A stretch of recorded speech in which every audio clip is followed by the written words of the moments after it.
శ్రీమాత్రే నమః. వశీకరణ ప్రక్రియ అనేది మనకు ఇష్టమైన వారిని, ఇతరులను వశపరుచుకోవడానికి ఉపయోగిస్తారు. ఎవరైనా మన మాట వినేలా చేసుకోవాలి అంటే చాలామంది బయట ఎక్కడికో వెళ్ళి వారితో వశీకరణ ప్రక్రియ అనేది చేయిస్తుంటారు. కానీ దాని వలన మంచి ఫలితాలు వస్తాయని మాత్రం ఖచ్చితంగా చెప్పలేము.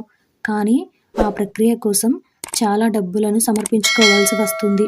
మరి అలా మీ డబ్బులు వృధా కాకుండా కేవలం 11 లవంగాలతో మీరు వశీకరణ ప్రక్రియను ఎలా మీ ఇంట్లోనే చేసుకోవచ్చో అనేది ఈరోజు ఈ వీడియోలో చూసి వివరంగా తెలుసుకుందాం. అంతకంటే ముందు ఈ వీడియో కనుక మీకు నచ్చినట్టయితే లైక్ చేయండి, షేర్ చేయండి. మరెన్నో ఇలాంటి ఆధ్యాత్మిక విషయాల కోసం మన ఛానల్ని సబ్స్క్రైబ్ చేసుకోండి. ఇక విషయంలోకి వెళ్తే వశీకరణ ప్రక్రియను గురించి చెప్పడానికంటే ముందు కానీ ఒకటి గుర్తుపెట్టుకోండి, వశీకరణను మంచి పనికి ఉపయోగించాలి. చెడు పనులకు ఉపయోగించడం వల్ల చెడు జరుగుతుంది.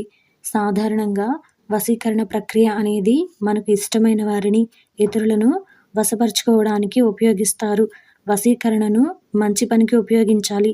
చెడు పనులకు ఉపయోగించడం వలన అది వికటించి మనపైనే దాని ప్రభావాన్ని చూపించేలా చెడు జరుగుతుందని మనం గుర్తుంచుకోవాలి. ఇక లవంగాలతో చేసే వశీకరణ చేయడం చాలా శక్తివంతమైనది. మనం కోరుకున్న వ్యక్తులను చాలా సులువుగా ఎలాంటి ఖర్చు లేకుండా వశపరుచుకోవచ్చు. లవంగాలతో చేసే వశీకరణ సులభంగా ఇంట్లోనే చేసుకోవచ్చు. ఈ వశీకరణ చేయడం వల్ల అన్నదమ్ములు, అక్క చెల్లెళ్ళు, భార్యాభర్తల మధ్య గొడవలు తగ్గి ప్రేమతో కలిసిమెలిసి అన్యోన్యంగా ఉంటారు. ఈ వశీకరణాన్ని మంచి ఉద్దేశం కోసం మాత్రమే చేయాలి. ఈ వశీకరణ వల్ల భార్యాభర్తల మధ్య వివాహ బంధం సుఖ సంతోషాలతో ఉంటుంది. ఈ వశీకరణ వల్ల భార్యాభర్తల మధ్య వివాహ బంధం సుఖ సంతోషాలతో ఉంటుందని నమ్ముతారు. ఎందుకంటే వశీకరణ అనేది దేవుళ్ళ అనుగ్రహంతోనే జరుగుతుంది. బంధాలను బలపరచడానికి మాత్రమే చేయాలి. చెడు ఉద్దేశంతో చేస్తే మాత్రం నాశనం తప్పదు. దైవశక్తి మాత్రమే కాదు, దుష్టశక్తి కూడా అంతే ఉంటుంది. కాబట్టి ఈ లవంగాలను వశీకరణలో ఎలా చేసుకోవాలో ఇప్పుడు చూద్దాం. ఈ లవంగాలతో చేసే వశీకరణ ఎప్పుడైనా సరే శనివారం రాత్రిపూట 9 గంటల నుండి 12 గంటల 30 నిమిషాల మధ్య ప్రాంతంలో చేయాలి. ఈ వశీకరణకు 11 లవంగాలు కావాలి. పూర్ణ లవంగాలను మాత్రమే తీసుకోవాలి. అంటే పువ్వున లవంగాలు మాత్రమే దీనికి పనికొస్తాయి, మిగిలినవి పనికిరావు. 6 లవంగాలను కుడి చేతిలో పట్టుకోవాలి. మిగిలిన 5 లవంగాలను ఎడమ చేతిలో పట్టుకోవాలి. ఈ వశీకరణాన్ని శనివారం రోజు రాత్రి కానీ లేదా ఏదన్నా ఒక అమావాస్య రోజు కానీ చేయాలి. ఏ వ్యక్తినైతే వశపరుచుకోవాలి అనుకుంటున్నారో ఆ వ్యక్తి పేరును 21 సార్లు చెప్పాలి.